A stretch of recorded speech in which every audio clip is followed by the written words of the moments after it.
Hi everyone, Elika here, just taking a moment to wish all my family and friends a happy new year, happy 2021. I remember in the beginning of 2020, in January, I spoke in front of a bunch of women at our Women in Business luncheon.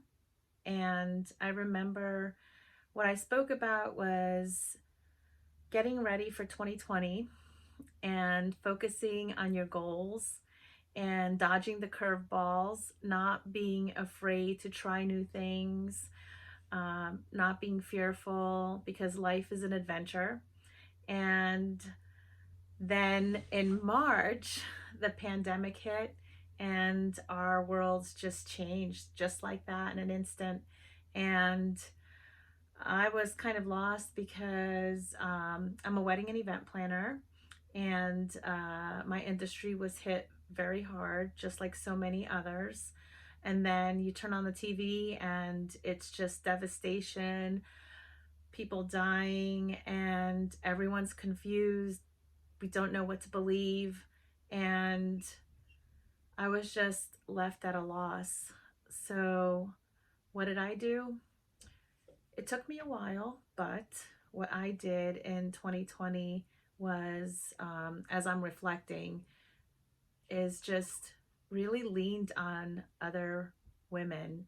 And I started this podcast, the H.E.R podcast, but that was driven by a pilot program that I did with a teacher over the summer.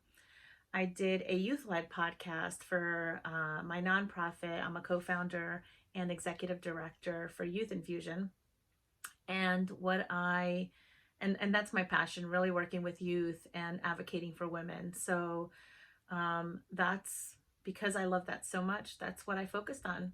So during the pandemic, I just focused on the things that I love to do. And it was hard because we had to shelter in place and we couldn't socialize. And I'm a social person. So you take that away from me and you take hugs away from me, then, I get sad, but I didn't want to. It's all in your mind. You really have to talk to yourself, and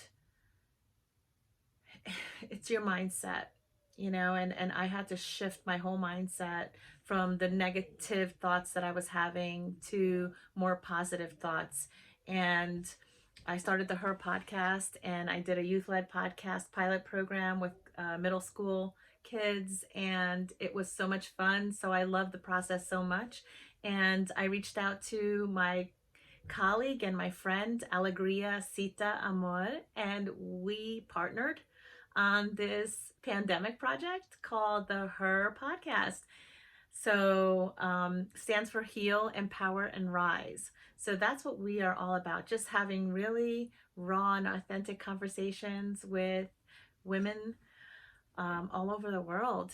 I've met so many women, and they have shared their stories of adversity and how they've overcome adversity. It's very raw and um, so powerful. And that's what's helped me get through this pandemic and get through 2020. And then I took a trip to Florida to help my daughter move into her new home with her boyfriend, Jake. So Angelica and Jake are doing really well, and that makes me happy. Um, and I spent time with family, and I went to Savannah on a girls' trip, um, and it was so much fun because I needed that. But I did plan to travel in 2020 a lot more, and I planned to go to Portugal with my husband, and that didn't happen. So I hope that 2021 includes a trip to Portugal, and maybe I could squeeze in a little Greece in there. So my dream vacation is to go to Greece. So anyway, I just want to just say, please, please, please be grateful for those around you. Be grateful that you're alive. I am so grateful that my family is healthy. Um, I could be a little healthier, but I'm working on that too. That's a 2021 goal of mine, is to be healthier, and like everyone else, lose a little weight. But I wish peace, safety, happiness, health for my family and friends, and to all the amazing women out there, all the super women. Raise your voices. This is your year. And, you know, find yourself and your voice. So stay strong and know that we are in this together. And if you need to reach out, we are here to listen and to help. So this is your platform, the H.E.R podcast. And I am so grateful for my co-host. We are a great partnership. We are so in love with what we're doing, and it keeps us going, keeps us motivated, and you keep us going and motivated. So your voice matters. Let your voices be heard.